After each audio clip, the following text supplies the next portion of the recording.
Hi, welcome back to EducateTube.com. My name is Sipsky, your host. In this video, I want to talk about DJI new drone called the DJI Avata drone.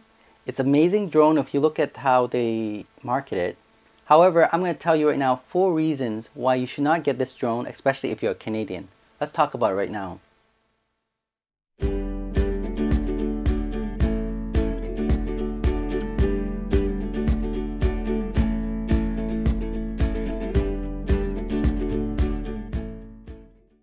Alright, so you're thinking of maybe getting DJI Avata because when you saw that video that DJI releases, it's just amazing, right? It could fly through buildings, it could fly over people, under people, very small crevices in a small space.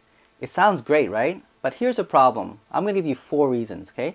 Number 1, this is not considered as a mini drone. This is not under 250. In fact, the weight that, if you look at the spec, is 410 grams. So if it's over 250 grams, this is not considered as a drone that you could just fly over people. In fact, in Canada, for example, if you have your drone pilot license, whether it's basic or advanced, the closest you can get to people is 5 meters, and you cannot even fly over people. So when you see the video that DJI releases, it is pretty legally messy. You would have a problem if you did do that flying over people, especially strangers. You're going to get sued left and right. So just be careful with that.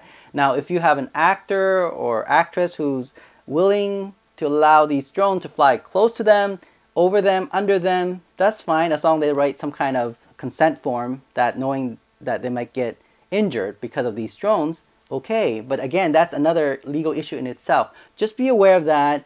Do not look at DJI video and think that you could do that, okay? Even with advanced pilot license. This is in Canada, by the way. So think about that before you buy it. So this is not a mini drone. This is a standard drone that weighs over 250 grams. So definitely, you cannot fly over people even with advanced pilot license, okay? So the weight is quite heavy for this drone. It's not the mini drone that is under 250. So I would say if you want to get a drone that you could maneuver closer to people, then get a DJI Mini 3, which is probably a better choice. Now, I like the fact that it can fly very fast, FPV style, and that's great. But here's a second problem.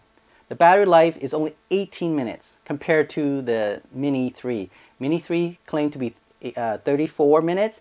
This drone claimed to be hovering time of 18 minutes. Now you're thinking about it, what?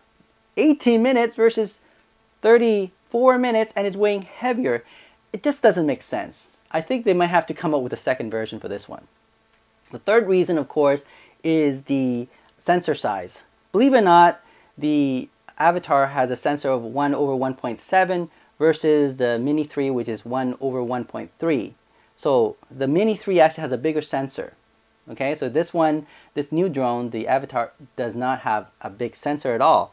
Now, if you're flying during daytime, probably wouldn't make a big difference, right? So if if you're flying more in the evening or nighttime, then I would not consider this drone. I would probably end up getting the Mavic 3 instead with even a bigger sensor. It's a micro four thirds. Or if you're under limit budget, maybe go for the Mini 3 Pro, right? Lastly, the fourth reason, which is the reason why I would not buy this drone, is the very fact that it is not considered as a mini drone. It's considered as a standard drone that weighs over 250 grams, and therefore you need to write your basic or advanced pilot license in Canada. This is very important. DJI need to point that out, especially if they're selling in Canada, because the way they show on the video, it is quite dangerous. You can actually get sued if you do fly that close to a stranger or someone who's walking, let's say in the park, and you want to fly over them, or do you think you can maneuver around them? This is not acceptable, okay? Just remember the video that's released are actors, and they probably wrote some kind of contract that if they get injured, DJI might pay for them, right? But for our case, this is not what you want to do. There's a lot of liability issue here. And in fact, Canadian government's already mentioned that this is not allowed because these are not considered as a mini drone. It's over 250 grams. So if that's the case, then you might as well just get the Mini 3, which may not be as cool or as quick maneuver drone the way you want it, but when you're flying over people or under people or near people, you have to think about safety. Safety is number one. Okay, so this is the reason why I would not get the DJI Avatar. The battery is very bad, the sensor is really small, and I could not fly like my Mini. Now, it's a fantastic drone. If you look at DJI intro video on this drone, it looks great, right? And you know, if you look at what it can do, it's quite amazing. But again, you cannot do that in Canada. Alright, so thanks for watching, and I'll talk to you soon. Don't forget to subscribe and give me a little heart of appreciation. Bye.